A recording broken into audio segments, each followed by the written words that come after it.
At dadako po tayo sa ating aralin. Nasa epilogue na po tayo ng ating pag-aaral ng sulat ni Apostol Juan. Ang ibig sabihin po ng epilogue, section or speech at the end of a book or at the end of a play that serves as a comment on or a conclusion to what has happened. Ibig sabihin, pangwakas na pananalita. Kaya sa title po natin ngayon, nitong John chapter 21, ay ang huling kabanata.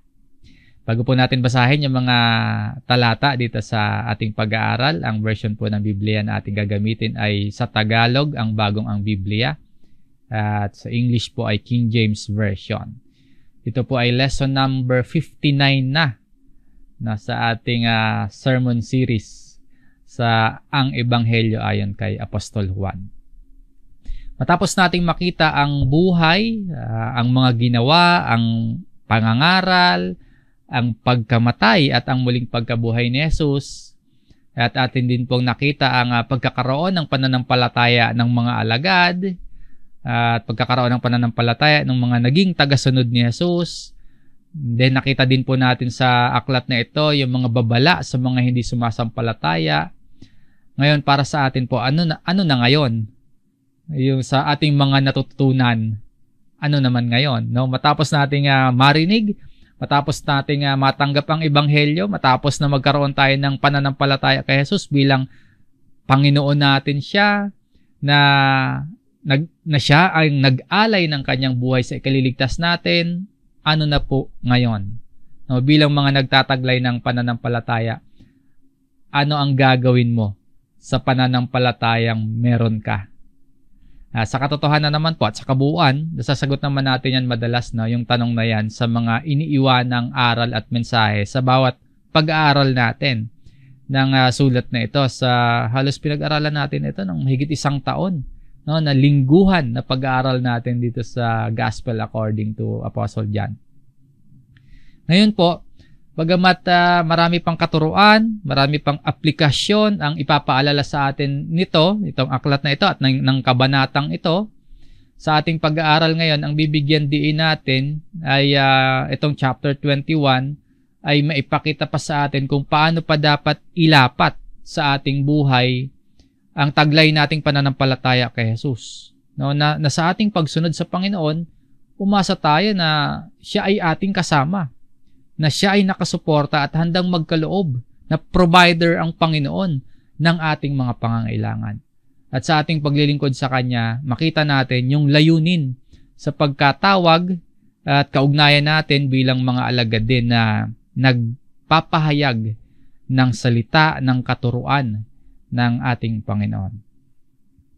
Itong chapter 21 ay 25 verses pong itong pag-aaralan natin na hinati natin sa 3 pangunahing punto ayon sa eSword. No, yung eSword po yung Bible app na gabay natin sa pag-aaral ng Biblia. Ito po yung mga pangunahing punto. Sa una po, nagpakita si Jesus sa 7 alagad.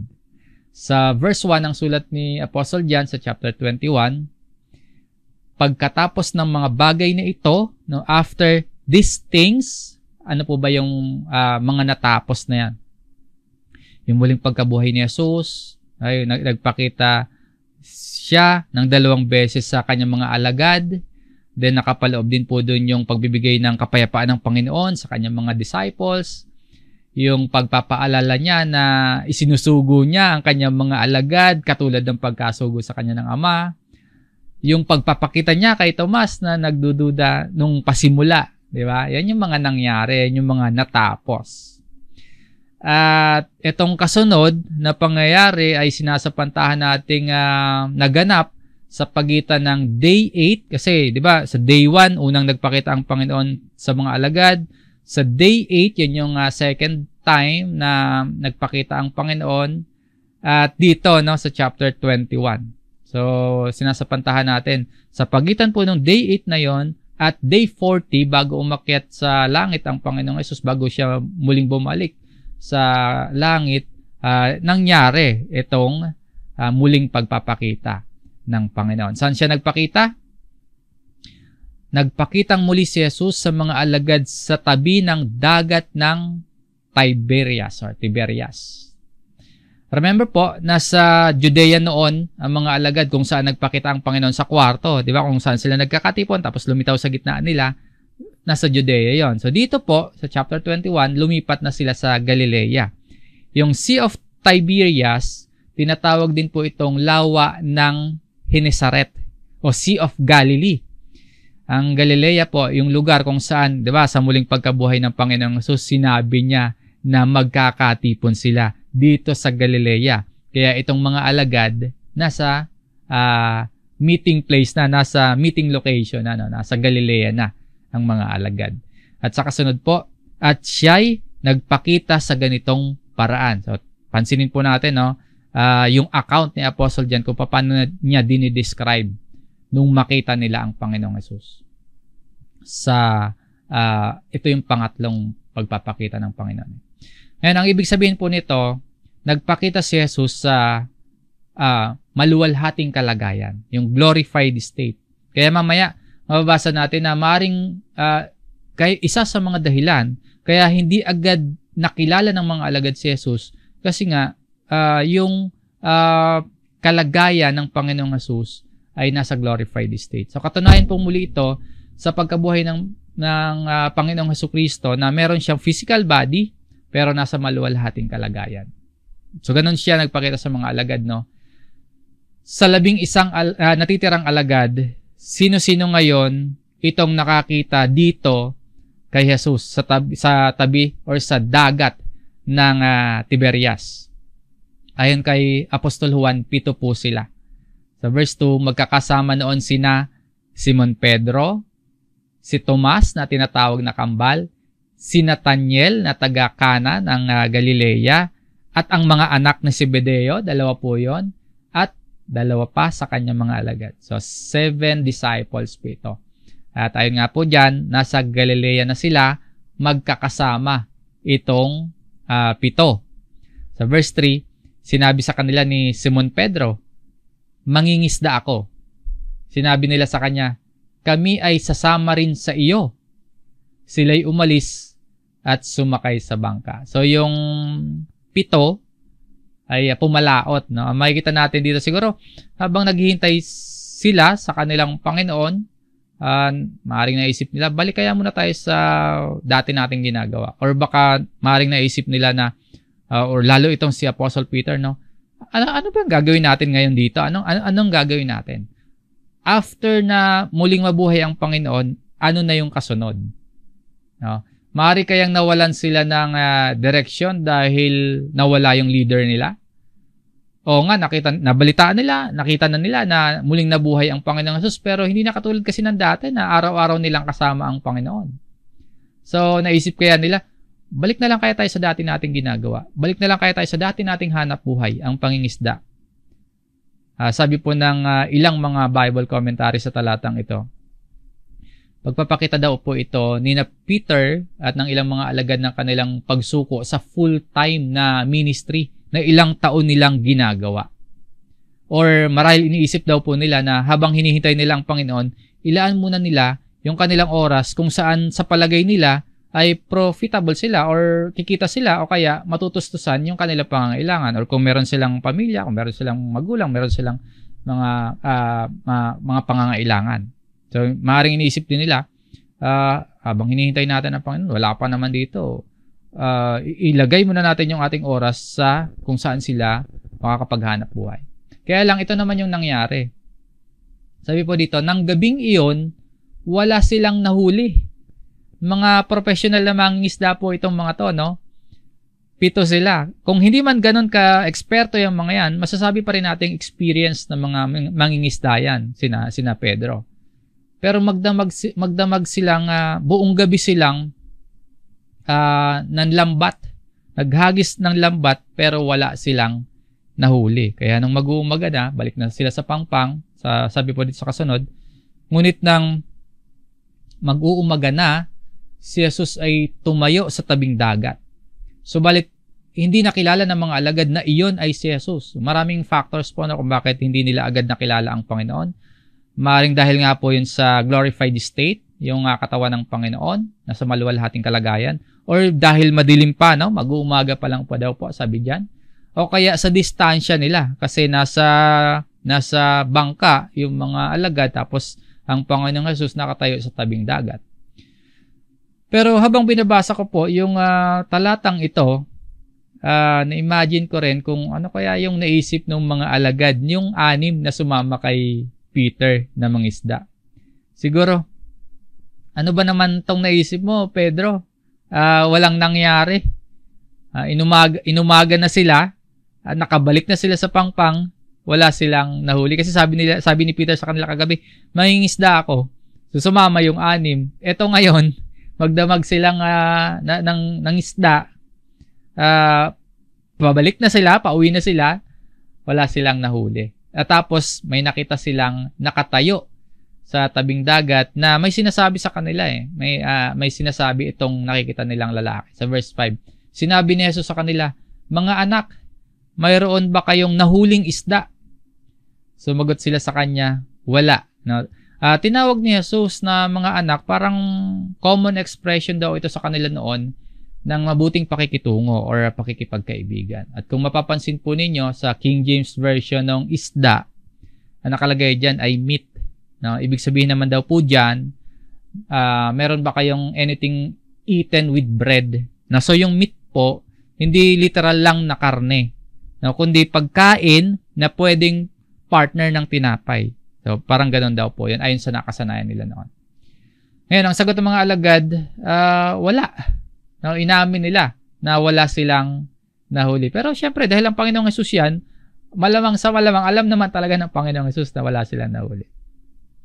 Ngayon, ito yung kasunod na nangyari. Binigyan sila ng instruction ng Panginoon. At pakinggan natin yung instruction sa kanila. No? Then, obserbahan natin yung kanilang response. Sa verse 6, at sinabi niya sa kanila, "Ihulog ninyo ang lambat sa kanang bahagi ng bangka at mayroon kayong makikita."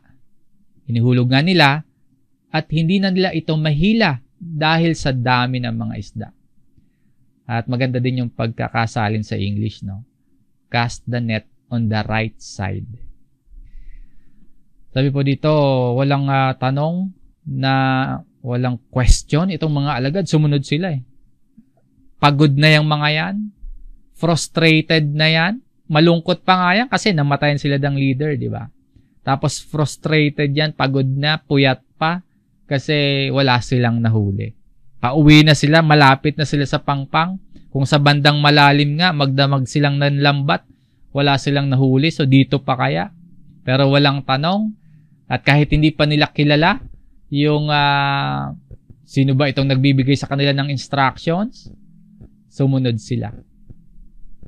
Pinapakita sa atin ang talatang ito na maging sa mga oras na ito, pinoprovide ng Panginoong Hesus ang pangangailangan ng mga alagad. Remember po, after resurrection na ito, noon, no, bago mamatay ang Panginoong Hesus, araw-araw nilang kasama, malamang sa malamang pinoprovide ng Panginoon yung kanilang needs.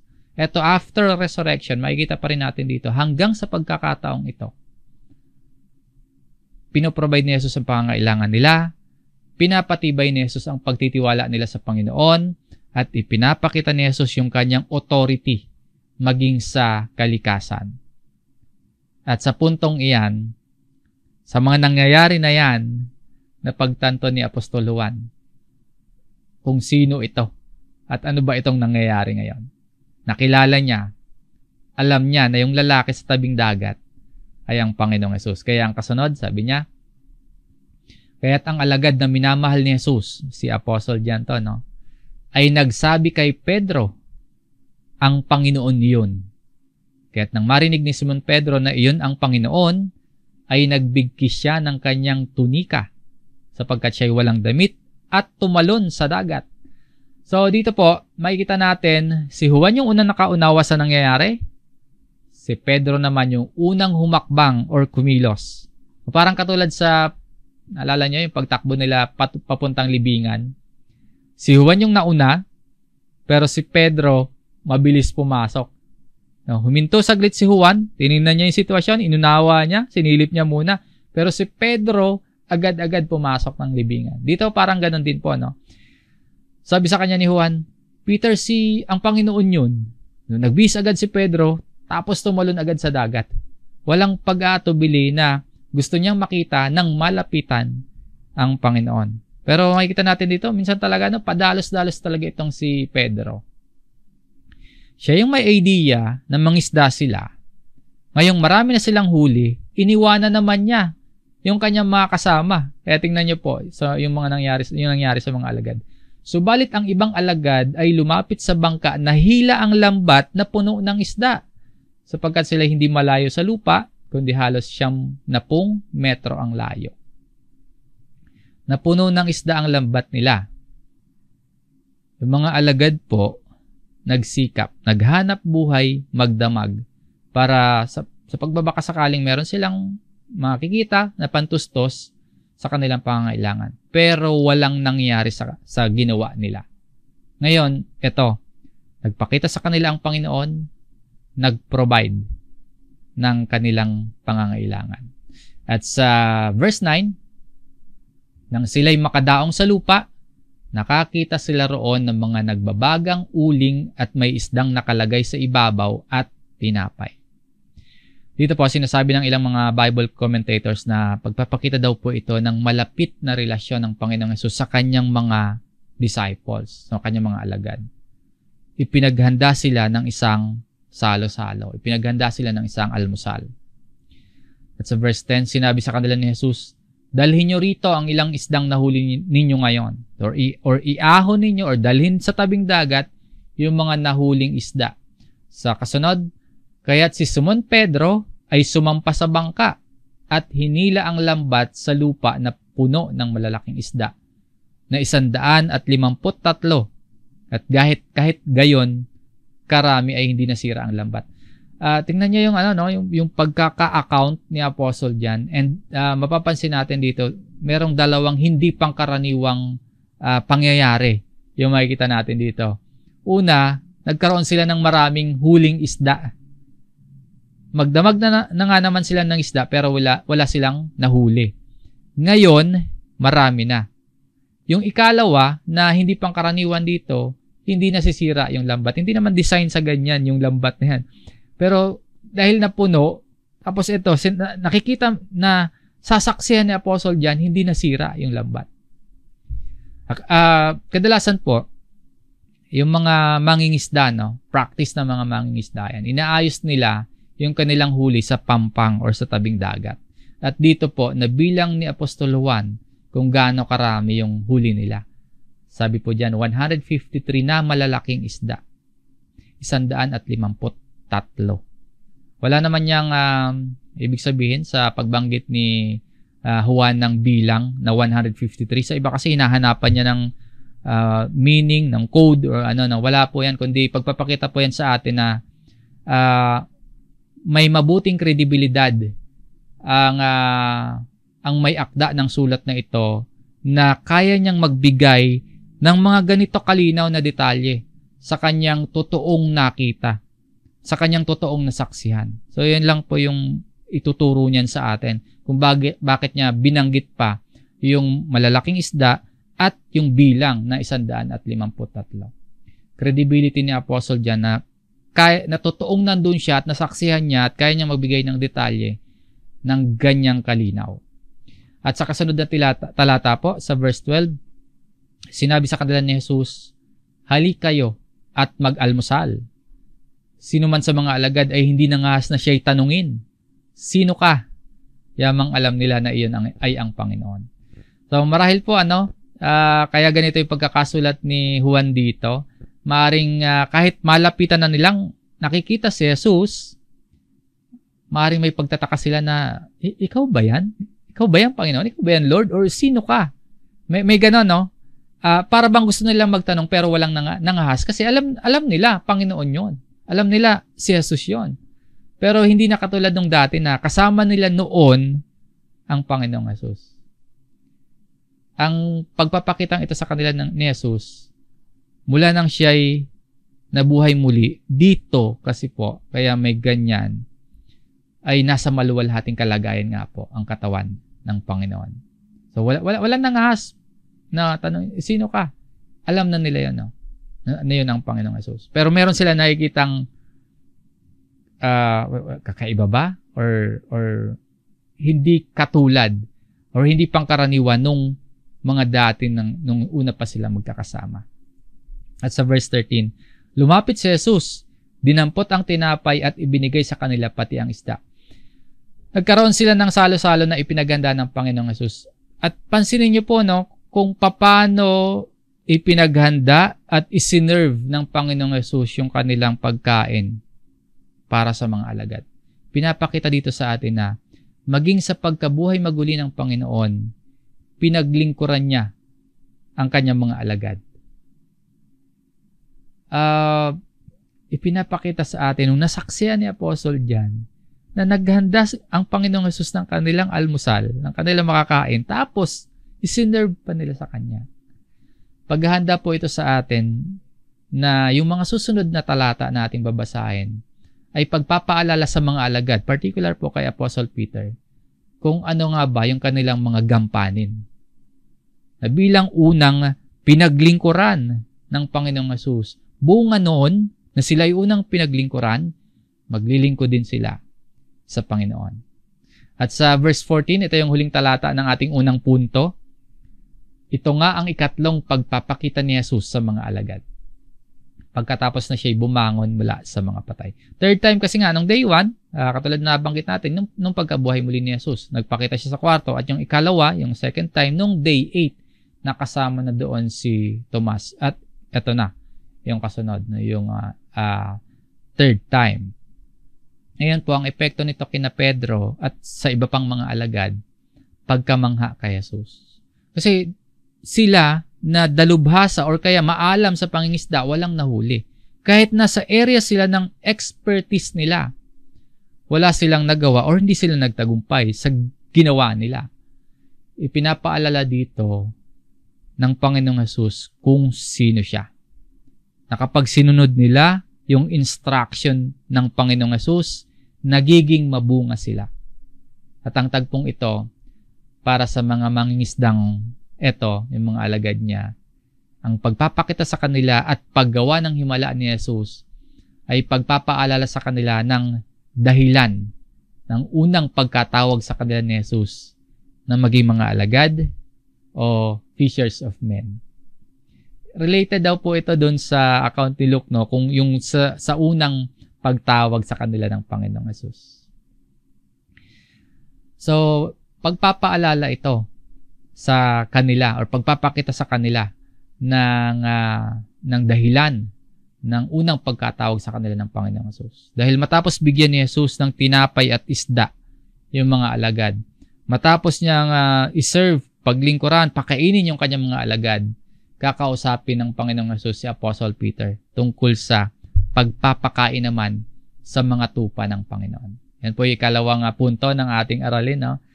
So yung una, nagpakita si Jesus sa 7 alagad. Yung kasunod, si Jesus at si Pedro. Ang sabi po ng iba, reinstatement daw po ito ng leadership ni Apostle Peter na nawala sa kanya dahil tinanggi niya ng 3 beses ang Panginoong Jesus. Pero hindi po ganun, Nung binabasa, nung pinag-aaralan po natin po, ito, mukhang hindi ganun kasi ang mga talatang ating sunod na mababasa, naglalaman ng patungkol sa humble service at pagmamahal. Walang binabanggit sa leadership. So, binibigyan dito ni Jesus ng pagkakataon si Pedro na papagpakumbabain niya yung kanyang sarili kumpara sa mga alagad. Dahil kung maalala po ninyo, bago arestuhin ang Panginoon noon, buong pagmamalaki na sinasabi ni Pedro sa Panginoong Jesus na lahat man ng alagad tumalikod sa iyo, Lord. Lahat ng mga kasama ko, lahat ng mga alagad ay tumalikod sa iyo. Ako na si Pedro, hindi kailanman tatalikod sa iyo. Ganun malaki si Apostle Peter bago arestuhin ang Panginoong Jesus. So dito po sa ating pinag-aaralan, binibigyan ni Jesus ng pagkakataon na maging humble, na maging mapagpakumbaba itong si Pedro. Basahin po natin yung pag-uusap ng Panginoong Jesus at ni Apostle Peter. Sa verse 15, pagkatapos nila makapag-almusal, sinabi ni Jesus kay Simon Pedro, Simon, anak ni Juan, minamahal mo ba ako ng higit kaysa mga ito? Sinabi niya sa kanya, Opo, Panginoon, nalalaman mo na minamahal kita. Sinabi ni Jesus sa kanya, pakainin mo ang aking mga kordero. Yung tanong dito ni Jesus na minamahal ba siya ni Pedro, sa Greek word po niyan, kung paano isinulat ni Apostol Juan ang kanyang sulat sa Grego, ay agapao, o yung dakilang pagmamahal, or yung highest form of love. So yung tanong ni Jesus Christ kay Apostle Peter, highest form of love na pagmamahal. Ang sagot ni Pedro, na masasabi din naman nating tapat siya sa kanyang sagot, sa Greek word, phileo, na pagmamahal. Ibig sabihin po, personal na pagmamahal bilang kapatid or kaibigan. So, wider or kaya deeper yung tanong, pero yung sagot ni Peter, bagamat mahal niya, pero sa phileo na pagmamahal. Ang sinabi sa kanya ni Jesus, sa sagot niya ng yon, feed my lambs. Siguro po kung tayo si Pedro, iniisip natin, sana okay na yung sagot ko. Sana nasatisfy na yung Panginoon. Kaya lang after nito, 2 beses pa siyang tatanungin ng Panginoon. Sa ikalawang pagkakataon ay sinabi niya sa kanya, Simon, anak ni Juan, minamahal mo ba ako? Sinabi niya sa kanya, Opo, Panginoon, nalalaman mo na minamahal kita. Sinabi niya sa kanya, alagaan mo ang aking mga tupa. So, ganun din po dito, no? Kumbaga yung tanong, Peter, do you deeply really love me?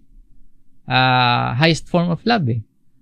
Ganun pa rin yung sagot ni Peter, phileo love. Sa pagkakataong ito, maaaring binibigyan talaga ni Jesus si Pedro ng pagkakataon na suriin niyang mabuti yung kanyang sarili at matuto siya ng totoong pagmamahal at pagpapakumbaba. No, at ganun pa rin yung sagot ni Peter, phileo na pagmamahal eh. Ang kasunod na sinabi ni Jesus kay Pedro mula sa feed my lamb, dito po ay may variation ng konti, no? Feed my sheep. Alagaan mo ang aking mga tupa. Nabanggit ko na pagpapakumbaba kasi mahirap sa isang tao na pakainin, mahirap sa isang tao na alagaan ang tupa ng Panginoon kung full of pride tayo. Kung full of self ang isang tao, napakahirap niyan na alagaan ang tupa ng Panginoon, pakainin ang tupa ng Panginoon. Kaya binibigyan siya ng opportunity dito na maging mapagpakumbaba. At malaman niya, matutunan niya yung totoong pagmamahal. At hindi pa tapos ang Panginoong Hesus, no? Sa kasunod po, sinabi niya sa kanya sa ikatlong pagkakataon, Simon, anak ni Juan, minamahal mo ba ako? Ito may reaction na nakaragdagang reaction si Pedro. Nalungkot si Pedro sa pagkatatlong ulit nang sinabi sa kanya, minamahal mo ba ako? At sinabi niya sa kanya, Panginoon, nalalaman mo ang lahat ng mga bagay. Nalalaman mo na minamahal kita. Sinabi sa kanya ni Jesus, pakainin mo ang aking mga tupa. Ayan, ang tanong dito ng Panginoong Jesus, simple love na, phileo na. Ang sagot pa din dito ni Pedro, mahal niya ang Panginoon, phileo pa din. No? Nakita natin na mahal nga ni Pedro si Jesus, pero kailangan niyang maunawaan na ang pagmamahal niya sa Panginoon ay hindi kasing dakila ng pag-aakala niya. Ang patunay na totoong minamahal niya si Jesus, sinasabi sa kanya ng Panginoong Jesus, alagaan at pakainin niya ang mga tupa ng Panginoon. So yun pala yung patunay ng totoong pagmamahal sa Panginoong Jesus. Inaalagaan, pinapakain ang mga tupa ng Panginoon. Kung talagang mahal ni Pedro, ng dakila, ng malalim na at totoong pagmamahal si Jesus, aalagaan niya. Kung paano inalagaan ng Panginoon at kung paano isinakripisyo ng Panginoong Jesus ang kanyang sarili para sa kanyang mga tupa. Kaya deeper and wider love, no? Ang pag-ibig kay Jesus hindi lang sinasabi, hindi lang sinasalita, kundi na ipapakita po yan sa pamamagitan ng mapagpakumbaba at may sakripisyong paglilingkod sa Panginoon. So ito pong mga mangingisda, no? Mula sa pagpapaalala sa kanila kung paano makakahuli ng isda sa pamamagitan po yun ng pagsunod sa instruction ng Panginoon. Ito tungo sa kung paano naman dapat pangalagaan ang mga tupa ng Panginoon. Mula sa paano kayo makakahuli ng mga isda? Sumunod sa instruction ng Panginoon. Ito, itinutuloy, pinapalago, pinapagpatuloy sa kung paano dapat nilang pangalagaan ang mga tupa ng Panginoon. Mula sa pagiging mangingisda, patungo sa pagiging tagapangalaga. Pagtuturo po ito sa atin na hindi lang tayo basta mag-aakay patungo kay Jesus. Hindi lang tayo magdadala ng mga tao na makalapit kay Jesus. Kundi magpapalakasan tayo, magdadalahan tayo, pangangalagaan natin ang isa't isa, spiritually, pakakainin natin at aalagaan natin ang isa't isa. Kaya po ang discipleship, yung mission ng discipleship, tuloy-tuloy na proseso ng paglago at paglilingkod sa Panginoon. So kung minamahal natin si Jesus, dapat nagiging katulad niya tayo. Sa kasunod na talata po, babanggitin ng Panginoong Jesus kay Pedro kung anong klase ng kamatayan ang dadanasin ni Pedro, kamatayan ng katulad sa nangyari sa Panginoon. Slide pa natin itong verse 18. Katotohanang sinasabi ko sa iyo, nang ikaw ay bata pa, binibigkasan mo ang iyong sarili at lumalakad ka kung saan mo ibig. Ngunit pagtanda mo'y iuunat mo ang iyong mga kamay at bibigkisan ka ng iba at dadalhin ka kung saan hindi mo ibig. Itong iunat mo ang iyong mga kamay, Greek literature for crucifixion daw po yan. Crucifixion. Parang technical idiom na ginagamit nila sa mga pananalita at mga pagsusulat nila noon na ang ibig sabihin po ay ditong iunat mo ang iyong mga kamay ay pagkapako sa krus. At sinasabi po sa kasaysayan na sa Roma po, sa lugar ng Roma, doon namatay si Pedro sa crucifixion, pagkapako sa krus. Actually, sabi nila upside down pa daw po. At sa verse 19, ito'y sinabi niya upang ipahiwatig kung sa anong kamatayan luluwalhatiin niya ang Diyos. At pagkatapos nito ay sinabi niya sa kanya, sumunod ka sa akin. Follow me. Kaya pala ganun ang sinabi ng Panginoon kay Pedro sa verse 18. Ang sasapitin niyang kamatayan, yung katulad ng halos kung paano namatay ang Panginoong Jesus. Ito sabi niya dito yung purpose. No? Luluwalhatiin niya ang Diyos sa kanyang or anong klaseng pagkamatay niya. At pagkatapos, sinabi pa ni Jesus, sabi niya dito, sumunod ka sa akin, sabi niya kay Peter. Pinapakita nito kung gaano kaseryoso ang pagsunod sa Panginoon. Sinasabi ni Jesus kay Pedro, alagaan mo yung aking mga tupa, tulad ng pag-aalaga ko. Pakainin mo yung aking mga tupa, tulad ng pagpapakain ko. Sumunod ka sa akin. Sumunod ka. Magbunga man niya ng hirap, umabot man niya ng kamatayan o parehong kamatayan ng Panginoong Jesus. Tulad man niya ng hirap at tulad man niya ng kamatayan, ang sapitin mo, follow me. Yan yung sinasabi ng Panginoong Jesus kay Apostle Peter. So mabigat ito, no?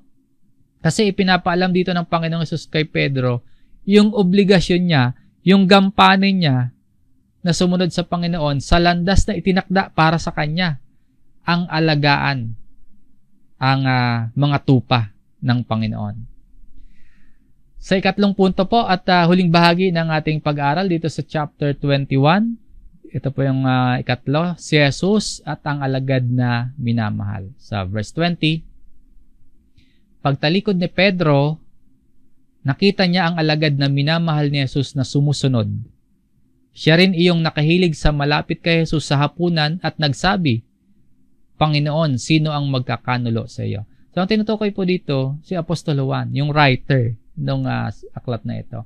At mapapansin nga natin, hindi lang sa talatang ito, no, kundi sa halos buong sulat o buong aklat na ito ni Apostle John, hindi niya binabanggit yung kanyang pangalan kapag siya yung tinutukoy.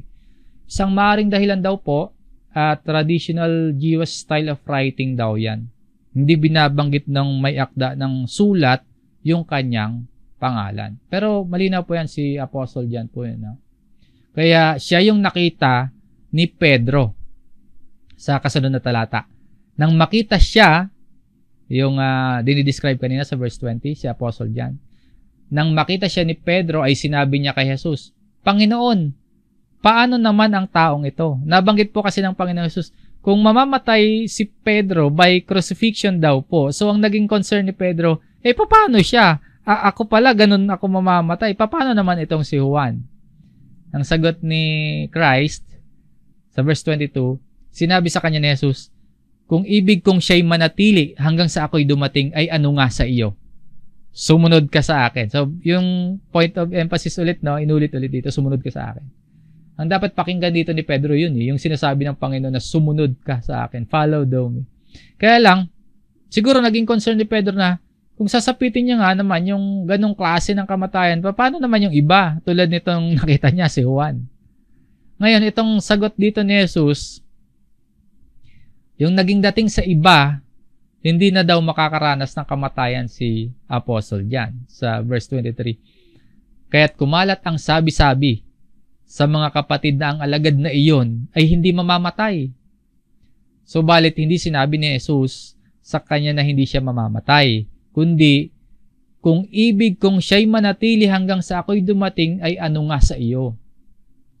So nagkaroon ng misconception, nagkaroon ng fake news tungkol kay Apostle John. Kaya marahil sinama dito ni Juan, dito sa kanyang sulat, itong narinig niya, nasaksihan niya, nalaman niya na ito yung sinabi talaga kay Peter, kung ibig kong siya'y manatili hanggang sa ako'y dumating, ay ano nga sa iyo? Hindi sinasabing hindi siya mamamatay. So sinama ito ni Apostle John para maliwanagan yung marami na hindi naman sinabi ng Panginoong Hesus na hindi mamamatay yung alagad na yun. Or mananatiling buhay si Apostle John hanggang sa muling pagbabalik ng Panginoon. Hindi naman gano'n. Kundi po ang sinasabi ng Panginoon kay Pedro, kung mamamatay ka, Pedro, at si Juan naman ay decision kung manatiling buhay, wala ka na doon. Hindi mo na problema yon, hindi mo na dapat concern yon. So dito po, itinatama ni Apostle John yung kumalat na maling sabi-sabi patungkol sa kanya na hindi na nga daw siya makakaranas ng kamatayan. At ang magandang makita din po natin dito kung paano tinapos ni Apostle John yung kanyang sulat sa pamamagitan ng pagbibigay diin na hindi lang sa pagiging mabuting tao, kundi sa pagbibigay diin sa pagmamahal kay Jesus na may ipapakita sa mapagpakumbaba at may sakripisyong pangangalaga sa mga tupa ng Panginoon. Yun daw po yung visible demonstration ng pag-ibig kay Kristo ng isang mananampalataya. Yung mapagpakumbaba at may sakripisyong pangangalaga at pagpapakain sa mga tupa ng Panginoon. At sa huling dalawang talata ng sulat na ito ni Apostle John sa verse 24, ito ang alagad na nagpapatotoo sa mga bagay na ito at ang sumulat ng mga ito at nalalaman namin na ang kanyang patotoo ay tunay. Paglilinaw ni Apostol Juan na siya ngayon sumulat at siya ngayon nagpapatotoo ng lahat ng mga nakasaad dito, lahat ng mga binasa natin at nakita nating mga tagpo sa sulat na ito ay tunay na nangyari, totoong nangyari ayon kay Apostle John. Sa kasaysayan, isulat daw po ito ni Apostle John noong siya ay may edad na, no, matanda na, at yung mga alagad o yung ibang mga apostol nangangamatay na. At yun nga, maraming sabi-sabi, maraming maling balita ang kumakalat patungkol sa kanya, pati lalo na patungkol sa Panginoong Hesus. Kaya isinulat niya ito upang malaman ng marami ang katotohanan. At sa katotohanan, kanilang sasampalatayanan ang Panginoong Hesus. At sa verse 25, subalit marami pa ring ibang mga bagay na ginawa si Jesus na kung susulating isa-isa sa palagay ko, kahit sa sanlibutan mismo, ay hindi magkakasya ang mga aklat na isusulat. Mga huling pananalita dito ni Apostle John, nagpapatotoo na sapat ang lahat ng nakasulat or naisulat niya sa aklat na ito. Na mula sa chapter 1 hanggang sa chapter 21, bagamat marami pa daw po ang hindi naisulat, pero sapat na po yung naririto sa aklat na ito bilang patotoo na yung sino mang sasampalataya sa Panginoong Hesus na siya ang Kristo, na siya ang umako ng parusa ng kasalanan ng sanlibutan, na ang Panginoong Hesus ang namatay at muling nabuhay, na sa pamamagitan ni Hesus pinatawad ang ating mga kasalanan, ang sino mang sasampalataya sa Panginoon magkakamit po ng buhay na walang hanggan. Sapat po yung mga naitala na isulat ni Apostle John, kahit marami pa siyang hindi na isama. At yung babala, meron din. Ang sino man daw pong hindi sasampalataya, mapapahamak. Ang sulat na ito ni Apostle John, ang kukumpleto po or magpapatibay sa kabuuan ng katotohanan ng Ebanghelyo ni Kristo. At ito nga po sa chapter 21, ang paalala sa atin, tulad ng kalagayan ni Peter, ano ba yung dapat nating gawin? Ano yung dapat gawin ng isang alagad sa pagsunod sa Panginoon? Nawa makita natin yung paghihikayat sa atin na maglingkod ng may kapakumbabaan sa Panginoon. Ang ibigin natin si Jesus at maipakita natin or maipapadama natin yung pag-ibig natin sa Panginoon sa pamamagitan ng pangangalaga natin, sa pamamagitan ng pagpapakain natin sa mga tupa ng Panginoon. Kanina po sa pasimula, sa mga pambungad natin mga tanong tulad ng bilang mga nagtataglay ng pananampalataya, ano na ang gagawin mo sa pananampalatayang meron ka? Ang paalala dito sa atin sa chapter 21, tulad ng sinabi ni Jesus kay Pedro, sumunod tayo sa Panginoon. At ipakita natin yung pagmamahal kay Jesus sa pamamagitan ng pangangalaga sa kanyang mga tupa. Feed my lamb, feed my sheep. Kung mahal natin ang Panginoon. At ito pong ebanghelyo ayon kay Apostol Juan sa kabuuan, na mula chapter 1 hanggang chapter 21 na ating napag-aralan, naghahatid po yan sa atin ng una. Narito po yung mga babala, yung mga warning na ang sino mang nakakita sa Panginoon, na ang sino mang nakarinig ng katuruan ng Panginoon, na sino mang nakasaksi ng kanyang mga himala sa pamamagitan ng mga sulat na ito, at hindi pa din po sumampalataya kay Jesus bilang Panginoon at tagapagligtas, na tinatalikuran pa din si Jesus, na ipinagpapalit pa din ang Panginoon sa mga pansamantalang mga bagay, sa mga kung ano-anong pinagkakabalahan, kayamanan, kung ano-anong mga pansamantalang mga bagay. Kung ipagpapalit daw po ang Panginoon at hindi tunay na sasampalatayanan, mapapahamak daw po. Yun yung babala. At ikalawa, ito pong sulat ni Apostol John ay naghahatid sa atin ng mabuting balita ng kaligtasan. Na dakila ang pagmamahal sa atin ng Amang Diyos, na handa siyang isugo ang kanyang anak para umako ng parusa at mamatay para sa atin at dahil sa ating mga kasalanan. At ang sino man daw pong sumasampalataya sa Panginoong Hesus, magkakamit ng buhay na walang hanggan. Dito po nagtatapos ang ating pag-aaral sa sermon series ng Gospel according to Apostle John. Purihin natin ang Panginoon.